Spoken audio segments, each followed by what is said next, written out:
Jai Hind, Namaste, hello and a very warm welcome to UPSC for everyone. My name is Abhinav and in this video we'll be discussing The Hindu and Indian Express for the date 1st of November 2020. Can't believe it's November already. Now for your convenience I've added timestamps in the description, so if you want to skip to a particular news, please use those timestamps. And free PDFs for selected topics of these two papers are available on my Telegram channel, the link to which is in the description. Also, if you like our videos, please subscribe to our channel and press the bell icon so that you don't miss out on any new videos that we post. And also please give us a thumbs up if you like this video. So without wasting your time, let's get started.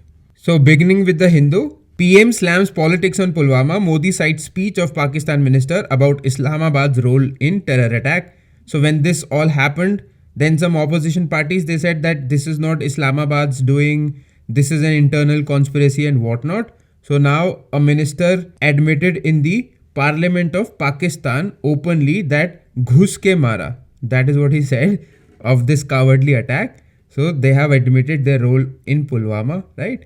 So that is what the PM is saying. Then work hard, PM tells IAS probationers. So PM was in Gujarat at the Statue of Unity. He inaugurated the seaplane facility, right? And 31st October is the birthday of Sardar Patel and it is celebrated as Ekta Divas in our country, right?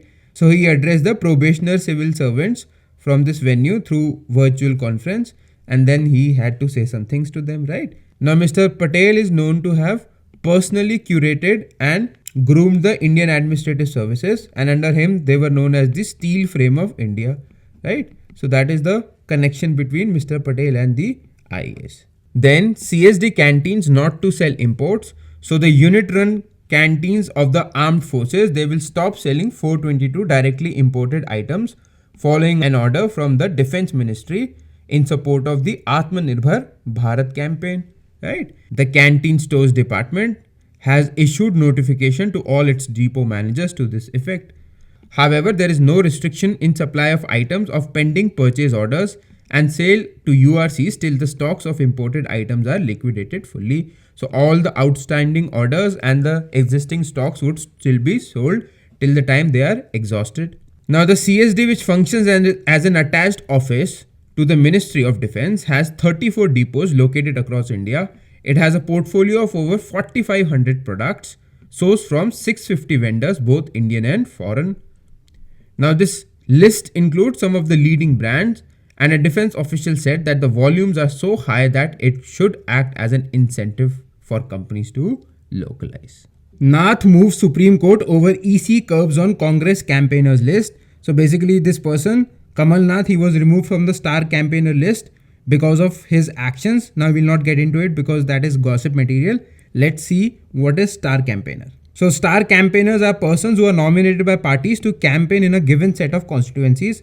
Now what is so star about them? The only thing that is star about them is that the expenditure incurred by campaigning by such campaigners is exempt from added to election expenditure of a candidate. That means whatever expenditure that is incurred, it is not added to the expenditure of candidate, as it is the expenditure limit for candidates is limited. So this is kind of a backdoor to allow political parties to engage in large scale campaigning. Now the limitation is that it only applies when star campaigner should limit itself only for general campaign, not specific campaigning for a candidate, right? So these are prominent and popular faces.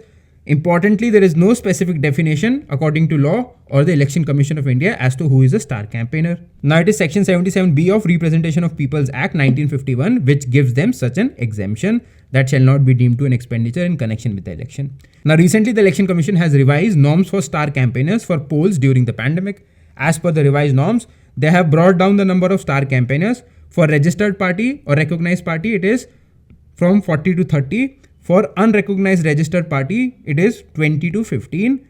Besides, they are required to seek permission from the district election official 48 hours prior to the campaigning because of COVID restrictions, right? So this is all about it. Then page 5, Chief Justice of India opens country's first e-resource center in Nagpur. So this is basically a virtual court initiative. It is called Nyay Kaushal E-Resource Center, High Court of Bombay. So Nyay Kaushal, the country's first e-resource center at Judicial Officers Training Institute in Nagpur. The center will provide easiest way of filing court matters by using technology. It will help save time, money, and avoid long travel. The virtual court, which will function from Katol, will be able to deal with traffic challan cases in Maharashtra. It will be possible for litigants to pay fines and get cases disposed of with a click of a button. All judges across the country will be able to access the court online. So you could be filing cases with respect to these challans in the district court, in the high court, and in the Supreme Court using this portal called Nyay Kaushal. Then page 8, J&K government voids Roshni Act. So let us see what this is. So the Jammu and Kashmir State Land Vesting of Ownership to Occupants Act 2001, also known as the Roshni Act. The administration has decided to declare all the actions taken under the act, under which 20 lakh canals of land was to be transferred to existing occupants, as null and void, and has decided to retrieve the land within 6 months. So this scheme was launched under Mr. Farooq Abdullah. So under this scheme, what was supposed to happen, that they were inhabitants or occupants of government owned land. So government said that, okay, we won't displace you, we'll just sell this land to you at government prices, and their target was to raise about 25,000 crore. But a CAG report in 2014 said that they only raised about rupees 76 crore against a target of rupees 25,000 crore. And also the High Court of J&K, it also held that this scheme is ultra vires or unconstitutional and against the spirit of law. So that is why the J&K administration, the UT administration, is going to scrap this and recover the lands. The J&K High Court order has earlier declared the act as amended from time to time as unconstitutional, contrary to law, and unsustainable. Enacted during the Farooq Abdullah's regime, aimed at earning 25,000 crore by transferring 20 lakh canals of state land to existing occupants against the payment at market rates. In 2014, the CAG estimated only rupees 76 crore has been realized between 2007 and 13. So that is why this is being scrapped and the land is being recovered. Then page 9, seaplane makes a splash at Sabarmati. So this seaplane service that has been launched between Sabarmati riverfront and Kevadia. So now the controversy is that the plane that was used, it is about 50 years old. But as per DGCA regulations, DGCA is the Director General of Civil Aviation in India. That is the regulator of civil aviation sector in India. So its regulations say that maximum 25 years old planes could fly, but this was 50 years old. So let us see what the controversy is about. So the twin-engine Otter aircraft operated by SpiceJet for the seaplane service is nearly 50 years old, though the DGCA has reservations on allowing planes older than 20 years to be imported. Further, one more thing, SpiceJet has wet leased the aircraft from Maldives Island Aviation Services, a wholly government-owned entity. So this means that this plane and its crew are both foreign. So putting a head of state in a foreign-owned plane and crew could be a dangerous thing, right? The crew belongs to foreign entity. The aircraft belongs to Maldivian registration code 8QISC. This arrangement for renting aircraft and crew is allowed by DGCA only in emergency situations, and its rules prohibit their use for capacity or route expansion. Now about some regulations of DGCA. The DGCA civil aviation requirements or rules require pressurized aircraft imported and used in passenger services not to be older than 18 years. But for the unpressurized aircraft, such as the one used on Friday, a decision is taken on a case-by-case basis, though it doesn't allow such aircraft which are more than 20 years old. The age limit for cargo aircraft is 25 and this is 50. So pressurized aircraft is your commercialized plane, the Boeings and the other jets that you see, right? So DGCA explains that the reason for imposing age restrictions is to ensure that the aircraft does not have problems of corrosion, fatigue, metal fatigue and cranks. So that is the reason they have put these restrictions. Though SpiceJet and the Civil Aviation Ministry claim that this is the first ever seaplane journey in the country, Mr. Modi had undertaken a similar ride from Sabarmati River in Ahmedabad to Dharoi Dam in Mehsana while campaigning for the Gujarat election in 2017. So this is sort of a trivia, right? And we already discussed about this service in yesterday's video, right? Then again, India protests, US amends transcript. So you can read this, nothing much to explain here. So what really happened, that the joint statement that came out. So Mr. Rajnath Singh, he speaks in Hindi mostly. So what he said and what the interpreter from the US side interpreted, there was a mismatch. So they, in their statement or in their media, they put out that Rajnath Singh had referred to reckless aggression from China, but India has been giving very calculated statements about this whole thing, and we have avoided any direct mention of China. So India raised the red flag. Now the US has amended the transcript, right? Then Jaishankar warns against changes to LAC. So just the headline, he's saying that they are unscrupulously trying to change the LAC and this will be a problem, right? Then stubble burning area has declined this year. This is a report of Punjab. Then page 10, Obama to join Biden on campaign trail, just the headline.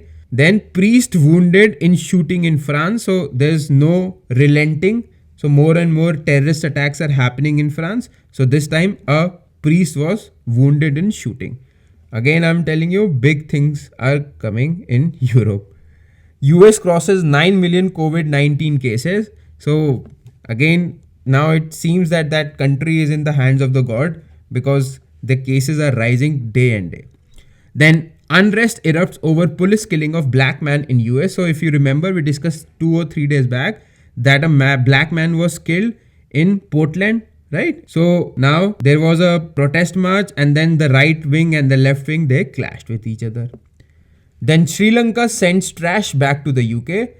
Very interesting news. Now what has happened till now, these so-called advanced and developed countries, they have been sending their junk to the developing countries, right?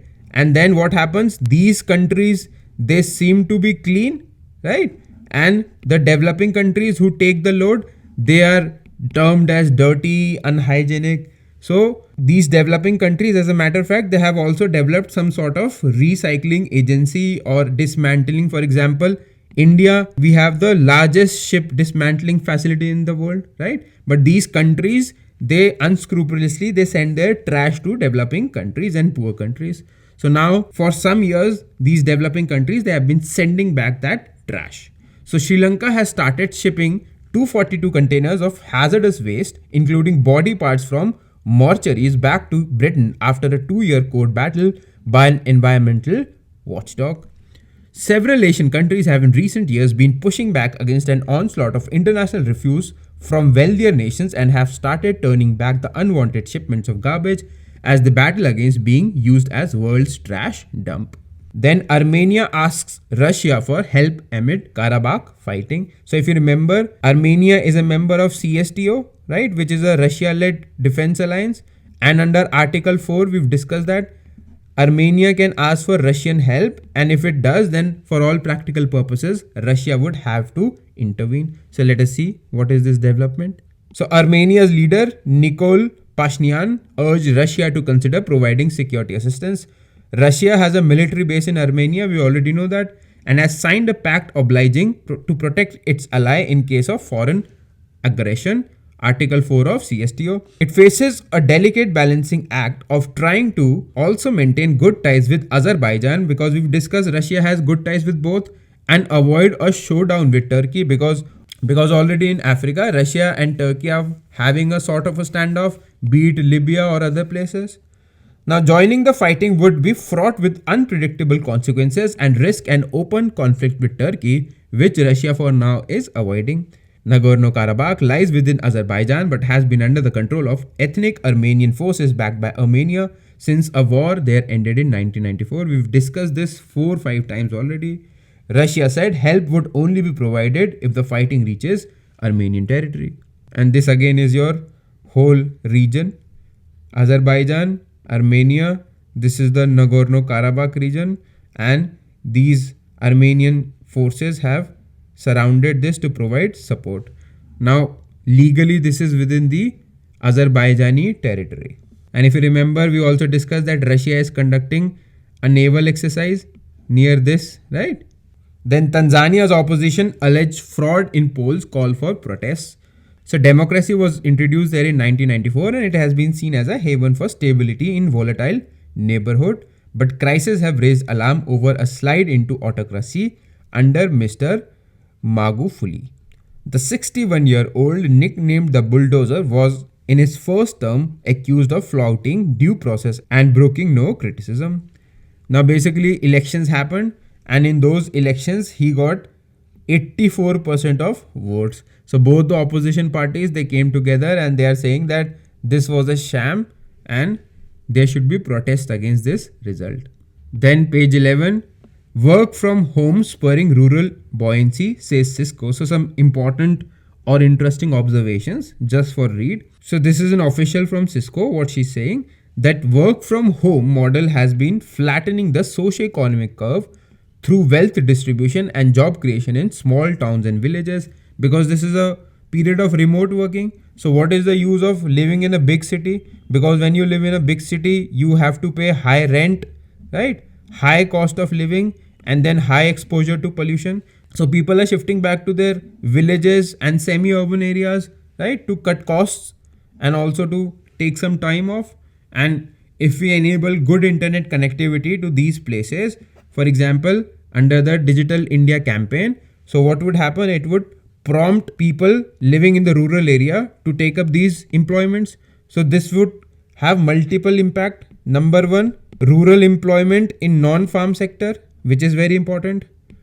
Number two, it will also solve the problem of unemployment, which is more prevalent in the rural sector, right? Number three, with increased income, it will also give a fillip to rural development and rural infrastructure, right? And number four, it will also decrease the pressure on the urban centers, urban cities. So this is a win-win situation. So she's saying that this has greatly contributed to the growth of rural economy in India. So she tells that earlier their employees were working from 10 locations. Now they are working from 108 locations. Now access to basics. Now why do people come to big cities? For urban sprawls, lifestyle, better job options, right? And then better health and education facilities. If you provide these facilities in the rural and semi-urban setup, then people would not be coming to this place, right? So if we can get people the access to four basic education, healthcare, food and livelihood, then I don't think that people would really want to move. That is what she's saying. And on the longevity of the work from home culture, she said that almost 75% of Indian CFOs are actually on record saying that they are going to look at work from home as a way to depress their operating costs. Now, she says in India, it would be a hybrid model because we are not habituated in the work from home model. So at times we'll be going to office and at times we'll be working from home. Then Amazon tells SEBI future is misleading shareholders. So again, this Amazon futures problem, we've been discussing that. Then page 12, science and technology. What is D614G mutation in coronavirus? Let us see. So these are the ABC chains of the genetic structure, right? When they come together, this is what it looks like. And this is the location of D614G mutation. So what happens that when any virus gets into your body, it starts replicating itself. Now, when that replication is not perfect, it leads to a mutation. Now that mutation has several implications. For example, in this case, this mutation has increased the ability of coronavirus to attach to the host, that is humans, especially in the nasal and throat cavities, right? But the studies that they conducted, it did not find a direct correlation between increased mortality because of this mutation, right? So let us see what they are telling. So when virus enters body, it tries to replicate itself. When it makes an error in this process, we get a mutation. In this case, the virus replaced the aspartic acid D in the 614th position of the amino acid with glycine G. So this is basically the structure of the DNA structure of the virus, right? Hence the mutation is called D614G. This mutated form of virus was first identified in China and then Europe, later spread to other countries, US, Canada, and eventually in India. Now, how is this mutation different? The particular mutation aids the virus in attaching more effectively to ACE2 receptor in the human host, thereby making it more successful in entering human body than its predecessors. Now, what are the effects of this mutation? Increased infectivity, but it also displayed greater ability at attaching itself to the cell walls at individuals' nose and throat, increasing viral load. But the researchers could not establish direct correlation between this particular genetic change and an increase in the severity or its impact on patients' mortality. Researchers are still pondering over the effects of this mutation. Patients seem to be exhibiting variable reactions to it depending upon their genetic constitution, age, exposure to other diseases, etc. So, how prevalent is it in India? The study reveals that D614G was one of the most prevalent spike mutations even during the initial phase of the pandemic. Since then, this mutation's relative abundance has increased over time to 70% and above in most states except for Delhi. Now, can this mutation impact vaccine research? A paper in journal Nature, after conducting experiments on hamsters, concluded that this particular mutation may not, please pay attention, it may not reduce the ability of vaccines in clinical trials to protect against COVID-19, and that the therapeutic antibodies should be treated against circulating variants of the virus before clinical development. So this is about this D614G mutation. Now such questions, they could be asked both in your PT and also small, 5 markers or some part in your mains paper 3. Then spiral galaxy bars may prevent new stars. There is a cavity in the central region with no gas in stars. So let us see. So first of all, stars are the fundamental building blocks of galaxies. We've already discussed about stars and galaxies some time ago, right? Galaxies themselves are of different types: star forming spiral galaxies and non-star forming lenticular and elliptical galaxies. So generally the star forming galaxies are spiral. For example, our Milky Way, right? We discuss the spin that gets the spiral shape because of the presence of black hole. If you remember when we are discussing about black hole and singularity, that it pulls in all the adjoining mass towards itself, and because of that we see this spiral shape. Now in some spiral galaxies, the stars move in elongated orbits near the center, so that from far this portion seems like an illuminated bar. So for example, this is the center, so these stars would be moving like this, and if you look at it from afar, it would look like a bar, right? Illuminated bar. That is why it is being called this handlebar. Nearly 2/3 of disk galaxies in the local universe are found to have this bar structure. Now, role of bars. The Milky Way is a barred spiral galaxy. Since not all spiral galaxies have bars, the role of bars, why they exist, what triggers their formation, and whether they foster star formation are interesting questions. Some barred galaxies have shown a higher concentration of newly formed stars, suggesting that bar nurtures star formation. This is just a suggestion because what they found out was something different. The present work studies 4 such barred galaxies, out of which 3 in fact appear to prevent stars from forming. So they are not enabling star formation, rather than preventing star formation at the central region covered by the length of the bar.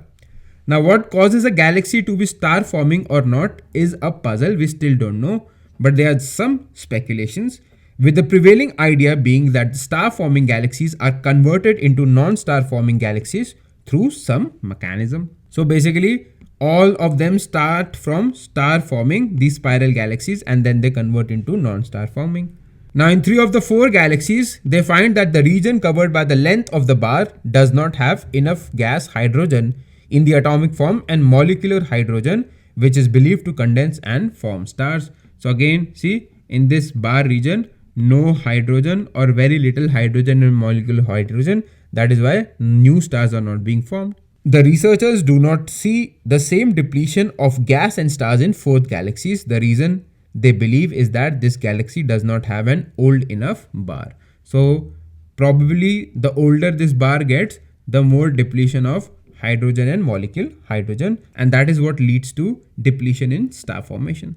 How water bears survive lethal UV radiation.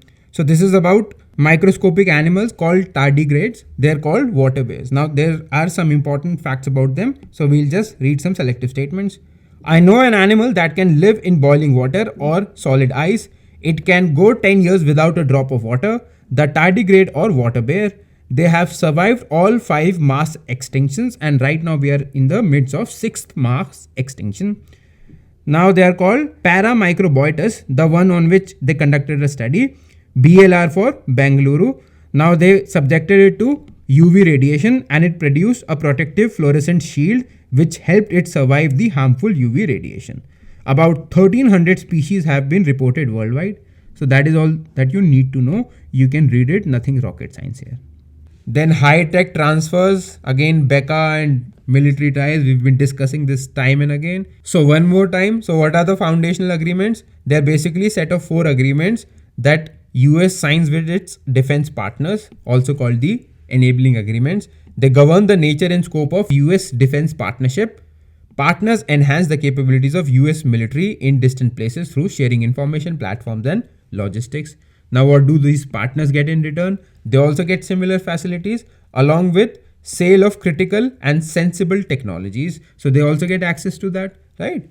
It also leads to increased interoperability with defense force partners. This involves real-time coordination of forces. Now, US has signed this with more than 100 countries with standard text, but country-specific changes were made in India's case in all the 4 foundational agreements. Now, what do these agreements do? The number one is GSOMIA, right? We discussed yesterday as well. We signed this in 2003 around, right? So GSOMIA and its extension, the Information Security Annex, was signed in 2019, this extension. It allows military technology cooperation and sharing of classified information between governments and companies. So they can be sharing classified military tech information, right, between both governments and companies. So this is GSOMIA.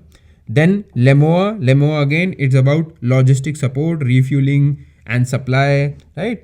Even in the absence of such agreement, such cooperation has been taking place and can take place, but these agreements make it seamless and accounting easier, because if you go and eat somebody's food and take fuel for them, you have to pay them back. So this makes that whole process way lot easier. Then COMCASA is there to allow us access to advanced secure communication equipment from the US, right? Such equipment was earlier denied for US origin platforms such as C-17, C-130 and commercial systems were used in their place. Now another advantage is that the major allies of US and also our allies, they are using this COMCASA platform. So it will be very, very easy for us to communicate with them and synergize with them. Only after COMCASA was signed were the encrypted systems provided to India. Now last is BECA. This is about geospatial information. It will help to increase the accuracy of our guided missiles, right? And our armed drones. This is like a GPS system for weapons, and it will also provide us sensitive information. For example, it would greatly help us in the ongoing standoff at the LAC, because we would be having access to satellite imagery, then other forms of information that the US is collecting, right? Now, what is the strategic importance of these agreements? Like we discussed, that it will enable access to critical weapon systems and also greater exchange of sensitive information and interoperability. The US has relaxed restrictions on technology trade in India's favor considerably, and India is designated as a major defense partner. If you remember, there was also a 2017 Act which enabled or which operationalized the 2+2 agreement, right? The US built platforms used by partner countries can talk to one another and share operational information. So this is helpful. Now, are there any concerns? Yes, there are. Now, experts say that tying too closely with the US may limit India's choices, and you never know when US changes its priorities, right? So we always have to have our options. Now, US is very particular about the integrity of its networks, and pressure could mount on India to remain firmly in its camp. Especially US is perturbed about the fact that we are taking S-400 missiles from Russia. Now it says that if you are mixing these technologies, it could lead to exposure of US critical technology to Russian experts. So US is wary of that. But this will also be a problem for India, because operating two entirely different systems on the same force would have its own sort of operational challenges. So the US is particularly irked by India's continuing defense cooperation with Russia, taking delivery of Russian S-400 missile defense system. Now, at any rate, it will not be possible to integrate Russian and American platforms, and this could throw up new challenges of military planning for India. Whether India could ramp up its defense cooperation with US without ending up as its ally is the key question. Then this one, the amended land laws for Jammu and Kashmir. We've already discussed this. Now, you really don't need to get into nitty-gritty and understand all the technicalities of it, Why? Simply because this is a legislation or a piece of legislation for a UT. So these news are important, but not that much that you know each and every detail about that. You should know the broad contours of such schemes, right? What changes they are going to bring, and you can then quote them in your answer writing. Apart from that, you don't need to really, dig into it. Now these people, they don't have anything. They have to print a paper, so they'll be churning the same news again and again. So let us quickly go through it. So they made changes. What changes? The Jammu and Kashmir Development Act of 1970, which till now entitled only permanent resident to purchase or sell property in the former state, and the J&K Land Revenue Act, both of them were amended, right? So who made these amendments? The Ministry of Home Affairs. This is your PT, because the nodal ministry to deal with any union territory in India is the Ministry of Home Affairs. So this is for your PT, right? So the MHA amended the sections of J&K Land Revenue Act and Development Act 70. The 1996 Act pertains to management of agricultural land, and the 1970 Act deals with zonal development plans determining land use. So this is about zonal development, and this is about agricultural land for public buildings, roads, etc. Now, according to amendments to the Land Revenue Act, which is the 1996 Act, anyone from any part of country can now buy land in J&K, including agricultural land. Now, though the amendments, they prohibit sale, transfer, mortgage and conversion of agricultural land to non-agriculturists, but it can still be allowed if the authority concerned, in this case it is the DM, if he allows that, then that can happen. The government can allow the transfer of agricultural land to public trust for charitable work, healthcare, education, industrial or commercial purposes. A board of revenue headed by finance commissioner has been constituted, and a fresh clause defining agricultural land as land which is used or is capable of being used for agriculture and allied activities, including fallow land, has been inserted. So again, a new definition of agricultural land, right? So these are the changes. Now the amendment deletes the permanent resident provision in the 1970 Act that provided housing sites to people of EWS category within the range of 25 to 30 square meters. Now, economically deprived people from all parts of country will be eligible for such housing sites. Now that is the reason probably why these political parties from J&K are riled, because they say that Government of India is trying to induce an artificial demographic change in J&K. India is a free country, it is an integrated country. So as an Indian, you should be able to go and settle in any part of India, right? But there are some protections available. For example, we discussed about Article 371, which restricts the movement and settlement of people in different states and in different areas. So it has to be managed both the national interest and the local interest, right? A fresh provision has been added that an army officer of the rank co-commander and above may declare an area as a strategic area for direct operational and training requirements of the armed forces. So that area would also be under their control. Then it creates Jammu and Kashmir Industrial Development Corporation for establishing commercial centers and industries in the UT. So Jammu and Kashmir Industrial Development Corporation. Now this has the power to acquire movable and immovable property and to lease, sell, exchange or transfer any property held by it.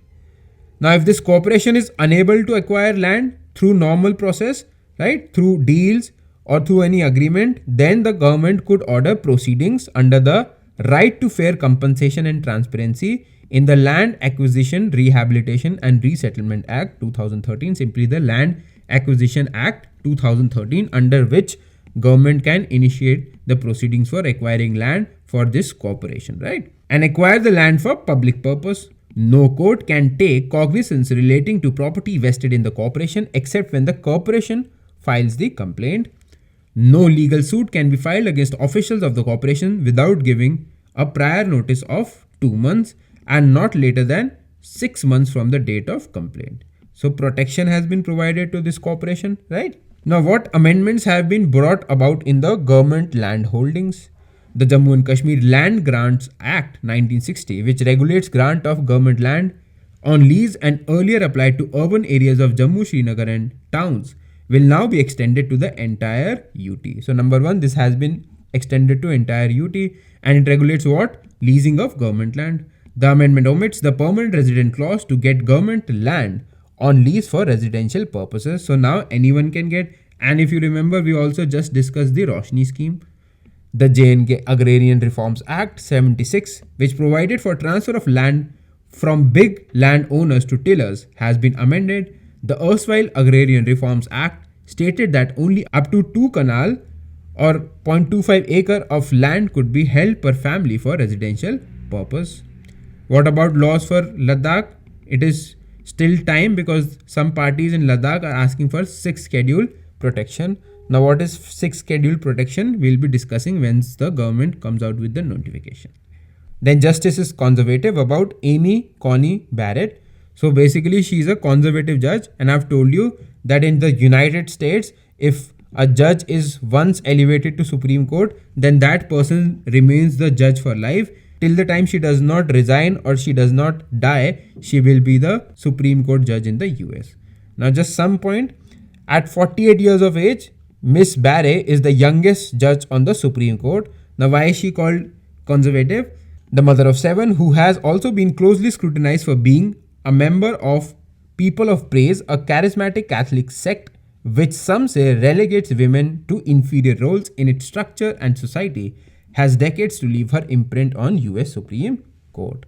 So, I mean, again, this is an opinion. We really don't know what is happening in that country.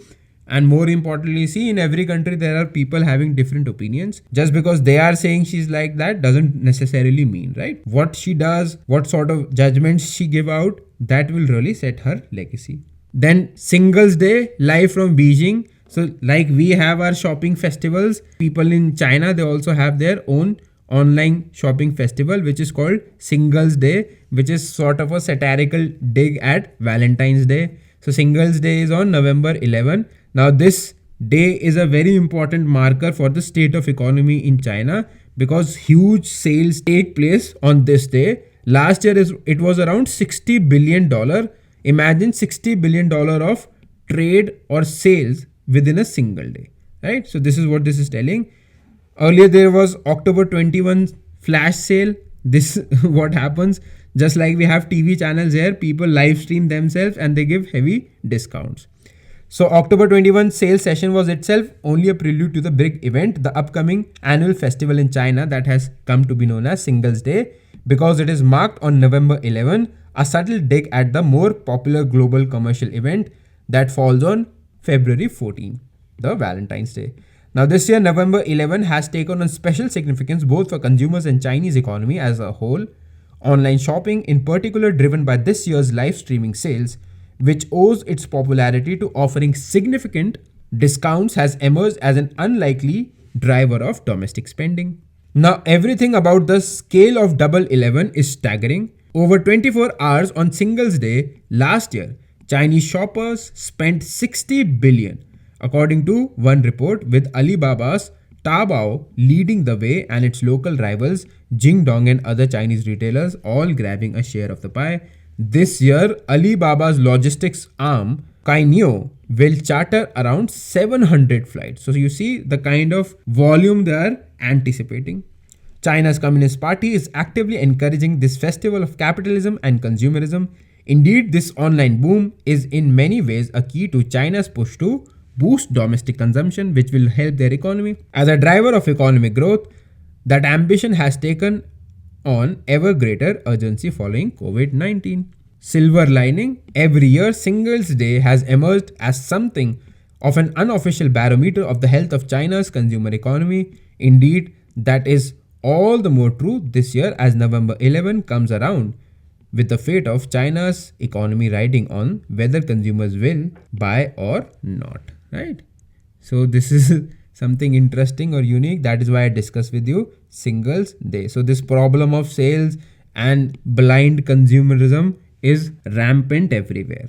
Now starting with the Indian Express, Pak admits to Pulwama, time world unites to stamp out terror, its backers, says PM. So he was making this statement at the Ekta Divas address, right? We know that the Pakistani parliamentarian has accepted in the parliament that it was Pakistan who carried out the Pulwama attack. We've already discussed all of this. So now PM is making these statements, and he also addressed the probationary IAS officers at Labasna through a video conferencing. There also he made some statements, right? You can read them, nothing too great or rocket science about them. Then Rajasthan's second Congress ruled state to bring own farm bills to counter central laws. If you want, you can read them. Nothing meaningful or substantial about it. Then Instagram shoots down Olympian Hina's post. So basically, Hina Sidhu, she was making a collaborative partnership promotional video for some automobile brand, and at the end, she was seen driving the car into a shooting range and firing her pistol at the target. So Instagram's AI, it basically blocked her promotion, right? So they have their own rules, but they really need to refine them to basically differentiate between what is violence and what is promotion, and they need to train their AI. So that is the difference between AI and human decisions. Then again, page 7, Express Network tried to substitute foreign brands with local. This is what the PM said in his address to the probationary civil servants at Lavasna, right? Now, India-China pacts must be scrupulously respected to restore normalcy. This is what Mr. Jaishankar has said. So he was making an address at the occasion of Sardar Patel Memorial Lecture organized by All India Radio. So there he said that. Then SpiceJet gets 3,000 bookings for seaplane service. So the seaplane service that has been launched, already they have got 3,000 bookings. More in pipeline across India. Besides beginning seaplane services to Surat, SpiceJet says it plans to introduce seaplane services between Port Blair and Havelock in Andaman and Nicobar Islands, Kaziranga in Assam, Delhi to Naini Lake, Haridwar, Rishikesh and Tehri Dam. Similar operations are also being planned in Srinagar, Ladakh, Udaipur, Sundarbans in West Bengal and backwaters of Kerala. So there is going to be an expansion of these aerodromes. Then annual actions under Roshni Act retrieve land within 6 months, J&K. So we've discussed this, right? Then necessary to make e-hearing available everywhere, Chief Justice of India. So we've already discussed Nyaya Kaushal, the country's first e-resource center at the Judicial Officers Training Institute in Nagpur. The e-resource center will facilitate filing of cases in Supreme Court, High Court or District Courts in Nagpur. It would also facilitate the hearing of cases online. So it is a big step towards moving to online case hearing. Why? Because of COVID. This could have future implications as well. Then all the editorials useless. If you want to read, you can read. That is your own opinion and your own choice. If you are interested in politics, but none of them are going to serve you in your examinations, right? Then US sets new record of over 100,000 COVID cases in a day. So no control in US. Then Poland's abortion bill triggers the country's largest protests in decades. So if you remember, we discussed that the top court in Poland, it basically banned the abortion services, one of the few limited abortion services available to women in case if there is some genetic default with the fetus, right? So now women have come out in numbers to protest against this. So ignoring the threat of prosecution and dangers posed by a surge of COVID cases, tens and thousands of women outraged by a court decision to ban nearly all abortions in Poland converged Friday in Warsaw, intensifying what has been the largest protest in the country since the fall of communism in 1989. Now these protests are targeting the government. Why they are targeting the government? While the ruling on abortion was made by the court, the protests are largely targeting the government. This is because, according to protesters, the ruling is part of a shift to authoritarianism in Poland. This includes erosion of judicial independence. The president of the highest court is seen as a ruling party loyalist. So that is the problem. And Poland has faced EU criticism over political control of judicial decisions. Then, how and why have bidding parameters in Air India's disinvestment process changed? So rest we don't need to know, right? We've already discussed it once. Let us look at it again. So what are the changes done to Air India's bidding parameters? Basically, there are two major changes. First one is that the government has allowed the prospective bidders to take a call on the flexibility to decide the level of debt they wish to take on along the loss-laden airline. So like I told you, they also have to take debt because they can't have free lunches. So now they will be able to decide on the level of debt. So accordingly, they will bid that this is the valuation of airline plus this debt level. So that is the level on which they'll be bidding, thus marking a shift from the exercise of combining a fixed level of debt with the carrier. Earlier, the center had frozen long-term liabilities to be bundled with the sale at 23,286.5 crore. Another change being made to the bid conditions is that the winning bidder will have to deposit at least 15% of their bid amount in cash with the government ahead of the share of transfer. So two conditions. Number one, the bidders will decide on the level of debt they want to take. And number two, before the transfer of the shares, 15% in cash. Now, why is Air India disinvestment important for the government? Government is already devoid of revenue resources. So they had a disinvestment target of 2.1 lakh crore. So they need cash. The government is expecting to raise 90,000 crore through stake sale in Life Insurance Corporation, LIC, and IDBI Bank, and another 1.2 lakh crore through other disinvestments including BPCL, Container Corporation of India, Shipping Corporation of India, and Air India. Then Forex reserves surged 5.4 billion to an all-time high. Why are they surging? Because I told you oil import is less, right? And we are getting more Forex or financing in the form of FDI and FPI, right? So we are getting more Forex exchange and that is leading to a surge. Also, there is a decline in gold demand, right? Decline in gold imports. So that is what is leading to this surge. So the major reason for the rise in Forex reserves is the rise in investment in foreign portfolio investors in Indian stocks and foreign direct investments. On the other hand, the fall in crude oil prices has brought down oil import bill, saving precious foreign exchange. The rising Forex reserves give a lot of comfort to the government and Reserve Bank of India because they are sufficient enough to carry or to support the next year of imports for India. So we are in a good condition right now. Then Amazon tells SEBI future retail is misleading public. So we've already discussed, yesterday we discussed why is Amazon having a problem. Number one, it said that it had call option. That means it could acquire more shares in future retail. Number two, non-compete clause.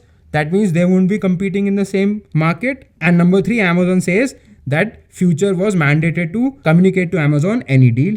But Amazon only owns 49% in the parent company. The retail company, in that Amazon only owns 3.95% shares, and it has taken future to SIAC. And it will also be filing a case in the High Court.